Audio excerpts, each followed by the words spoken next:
Fala Sniper, seja muito bem-vindo aqui ao canal. Eu me chamo Rodrigo Severino, investidor esportivo há mais de 10 anos.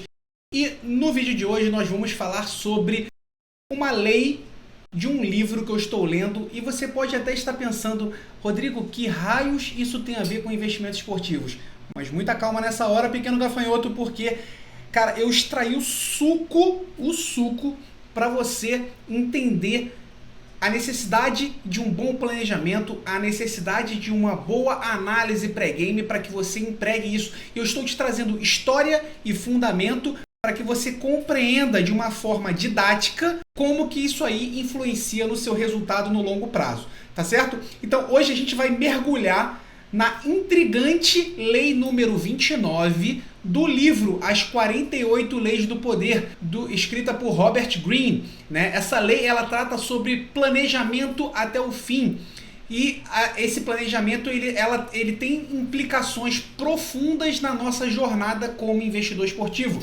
Para quem não sabe qual é o livro, é esse aqui. Comprei até o de capa dura. É a segunda vez que eu estou lendo esse livro. Dessa vez eu resolvi comprar o de capa dura. Tô com ele aberto também na Lei 29 para fazer poucas citações, mas que vão fazer o link necessário para que você entenda aquilo que eu estou falando. Já de antemão estou colocando também aqui na nossa tela para que você acompanhe como que é a abertura dessa lei. Ela fala: o desfecho é tudo, planeje até o fim, considerando todas as possíveis consequências, obstáculos e reveses que possam anular o seu esforço. Então, quando você coloca todas as variáveis possíveis na sua análise pré-game, a probabilidade de você ter um head no longo prazo, ou seja, prejuízo no longo prazo, ela reduz muito, porque você está considerando várias variáveis e está colocando possíveis soluções para cada uma delas, porque você está pensando de maneira prévia em cada uma delas. Então, a Lei 29, né, planeje até o fim, ela nos ensina a olhar além do momento presente. Assim como Otto von Bismarck, vou falar sobre ele agora, por isso que eu falei que eu iria dar um exemplo histórico e com fundamentos. Otto von Bismarck, ele foi um premier da Prússia, na época em que a Alemanha ainda não era unificada. Ele era um mestre da manipulação política e ele tinha sempre em mente o objetivo final dele, que era de unificar a Alemanha. E nós, como investidores, nós precisamos traçar nossas estratégias com um horizonte de longo prazo. Então Bismarck utilizou de táticas diplomáticas, militares e políticas de forma magistral, que eu já vou te falar aqui qual foi. Vou te dar esse exemplo prático aqui.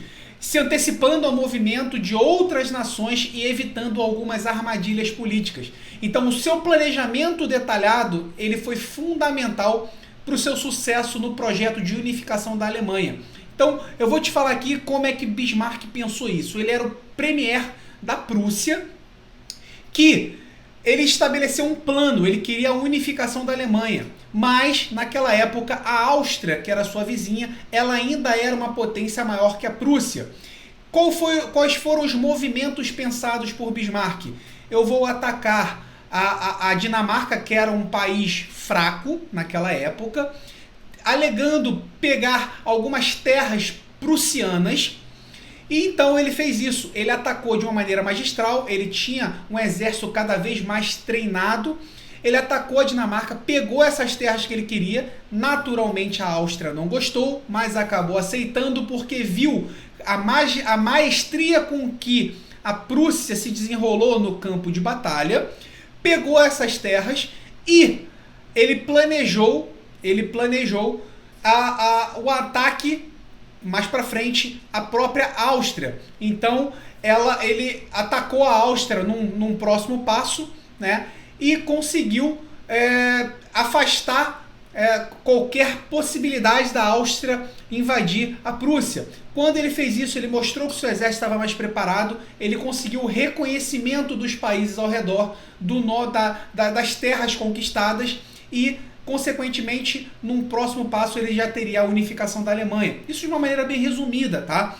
Então, e muitos países começaram, dentro daquelas conversas diplomáticas, a ficar preocupado com o possível avanço depois da Prússia, de tomar, por exemplo, a França, a Inglaterra, e Bismarck, na contramão do que todos pensavam, ele parou por ali.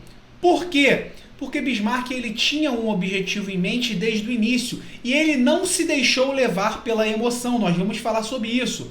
Então, a gente deve fazer exatamente, vou falar até algumas passagens aqui, inclusive tem uma aqui no livro que ele fala: a maioria dos homens segue o coração, não a cabeça. Seus planos são vagos e diante de obstáculos eles improvisam, mas a improvisação só levará você até a próxima crise e não substitui jamais a previsão das próximas etapas e o planejamento até o fim. Então ele fala também aqui, todos acharam que ele havia mudado. Ele quem? O Bismarck. Ele tinha amolecido com o passar dos anos. Eles não compreenderam. E esta foi a jogada final do seu plano original. Os países ao redor, os diplomatas, eles achavam que ele ia continuar progredindo, conquistando terras. E Bismarck parou por aí. E eles pensavam que ele tinha enfraquecido, só que a Prússia se mantinha forte e ele conseguia manter o respeito ao redor, porém o objetivo inicial dele era apenas unificar a Alemanha. Ele não tinha mais pretensões e muita gente, é aqui que ele fala isso, eu vou até seguir aqui a citação: existe um motivo muito simples para a maioria dos homens não saber quando sair do ataque. Eles não têm uma ideia concreta do seu objetivo. Obtida a vitória, eles querem mais, parar, visar um objetivo e não se desviar dele. Parece quase inumano. De fato, porém, nada é mais importante para se manter o poder. Quem exagera nos seus triunfos cria uma reação que inevitavelmente leva a um declínio. A única solução é planejar em longo prazo, prever o futuro com a mesma clareza dos deuses no Monte Olimpo que veem através das nuvens o desfecho de todas as coisas. Desde o início da sua carreira política, Bismarck tinha um objetivo: formar um Estado independente alemão liderado pela Prússia. Ele instigou a guerra contra a Dinamarca não para conquistar território, mas para agitar o nacionalismo prussiano e unir o país. Esse foi o primeiro passo. Ele citou a guerra com a Áustria só para conquistar a independência da Prússia. E ele fomentou a guerra com a França para unir os reinos alemães contra um inimigo comum e assim preparar a formação de uma Alemanha unida. Então, planeje todos os detalhes antes de agir. Não permita que a indefinição dos seus planos lhe cause problemas. Haverá consequências não previstas? Surgirão novos inimigos? Alguém vai tirar proveito do meu esforço? Então, meus amigos, assim como um líder político ele deve considerar todas as variáveis na sua tomada de decisão, nós também devemos avaliar todas as possíveis influências de uma análise por uma partida, seja em qualquer mercado. Não podemos nos deixar levar pela emoção no calor do momento. A gente precisa manter a calma e a análise lógica ela é essencial para o sucesso no longo prazo. Então, a análise da partida ela é crucial. Pensar nos desdobramentos futuros. Então eu preciso saber se eu fiz toda uma análise pré-game e vou levar alguns cenários para trabalhar no ao vivo, eu preciso ficar preso apenas a isso. Se eu já obtive até aquele green no ao vivo e você acha que pode ter mais uma entrada, não faça. Mantenha o seu planejamento original. Qualquer desdobramento desse é um passo para o seu declínio. Lembra o que a Lei 29 está aqui nos mostrando. Vamos aprender com a história. Vamos aprender com quem já fez bem feito. Inclusive aprender com os erros dos outros. Isso daqui é crucial para a gente no futuro ter bons resultados no longo prazo.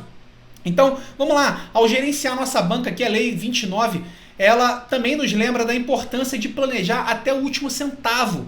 Da mesma forma que um político habilidoso não desperdiça recursos valiosos, nós não podemos nos dar ao luxo de colocar uma stake a mais indiscriminadamente. Até aquelas moedas, aquele bingo, se eles não forem apenas moedas, e se não for apenas um dinheirinho para um bingo, eles podem ir consumindo e minando indiscriminadamente as nossas bancas.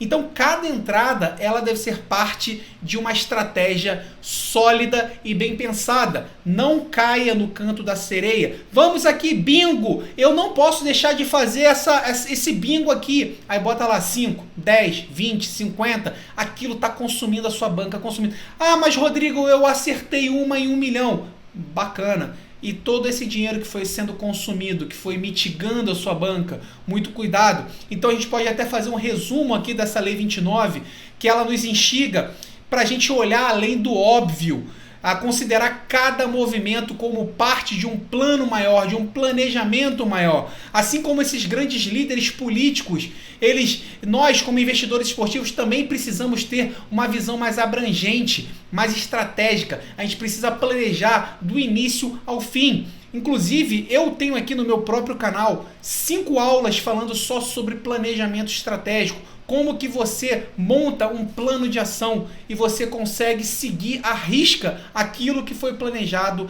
desde o início. Eu espero, Sniper, que se você não deixou aquele like, deixa aqui agora, se inscreve no canal se você ainda não se inscreveu e que você tenha apreciado aqui um pouco sobre essa discussão acerca da Lei 29 de planejamento, que é fundamental. Se você quiser continuar sendo amador, fique à vontade. Eu estou te oferecendo a possibilidade de você pensar como um profissional. Aqui eu tenho diversos links na descrição do meu vídeo, onde eu posso te ajudar de alguma maneira, tá certo? Desde ferramentas, desde um canal gratuito, onde eu tenho listas, onde eu tenho análises, onde eu tenho fundamentos para te entregar e você tenha alguns insights e possa mudar a sua chave nos investimentos esportivos, tá certo, Sniper? Um abraço e te vejo na nossa próxima aula.